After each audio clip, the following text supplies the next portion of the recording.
My name's Emily Butler. I'm the Mahirian Mohammed Abu Ghazaleh curator at the Whitechapel Gallery, and I'm the curator of this exhibition, which is called Self-Portrait as a Billy Goat. This exhibition is the first of a series of 4 displays from the ISelf Collection, a collection that focuses on the human condition, on identity and the self. My name is Maria Sukkar. I founded the ISelf Collection with my husband Malik 10 years ago. The ISelf Collection looks at identity and the human nature. The collection includes painting, photography and sculpture, and most of the artists are women.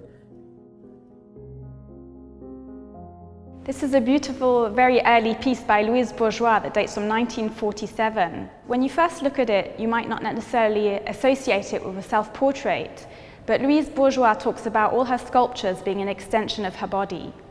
And if you look carefully, you can see this very oblong, minimal form, but at the base of the sculpture is an egg shape. And this egg shape has its associations of fertility, of Mother Nature, and the idea of woman as vessel. And it was a very important symbolic piece that we placed at the heart of the exhibition, and also one of the earliest pieces that was acquired by the collection. This work is called Self-Portrait as a Billy Goat by Polish artist Pavel Ultima, and it's also the title of the exhibition. In this work, Pavel has chosen to represent himself as a very famous sculpture by Auguste Rodin, the thinker. But he's not just showing himself as an ideal, thinking, deep man.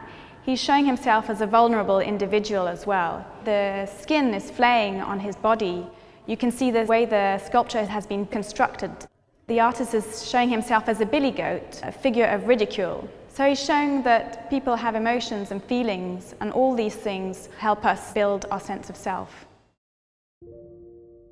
These photo strips are some of the earliest pieces in the exhibition. They date from 1929, and they were taken in the first photo booths of Paris. The Surrealist group and André Breton were really excited about this new technology. They immediately experimented with the medium and decided to show themselves looking sideways with their eyes closed, smoking, laughing and mucking around. Effectively, these are the first forms of selfies. And we thought it would be really important in this age of the ubiquitous selfie, rather than just offering fleeting depictions of appearances, we wanted to show that artists really look below the surfaces of appearance to show how multifaceted we are. And this is exactly what these surrealists are doing in these series of photo strips. This is a photograph from 1981 by the artist Linda, and it's a very powerful image because it shows the artist almost suffocating in what looks like a plastic bag that shrouds, almost veils the artist's face. In her work, Linda is really interested in the idea of how women have been objectified throughout art history and more recently by the mass media.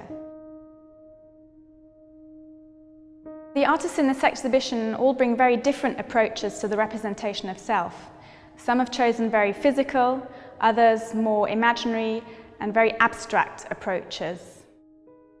What the artists are all essentially doing is looking at the subject of the self as being complex, as being based on many things, on being based on our thoughts, emotions, on our feelings, on the limits even of our body.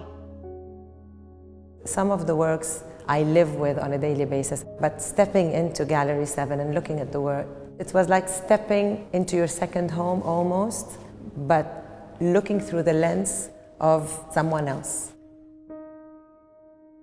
What I hope through this series of exhibitions is that the public will be moved by these works that look at very existential questions, and perhaps they might even reconsider their own conception of self in the process.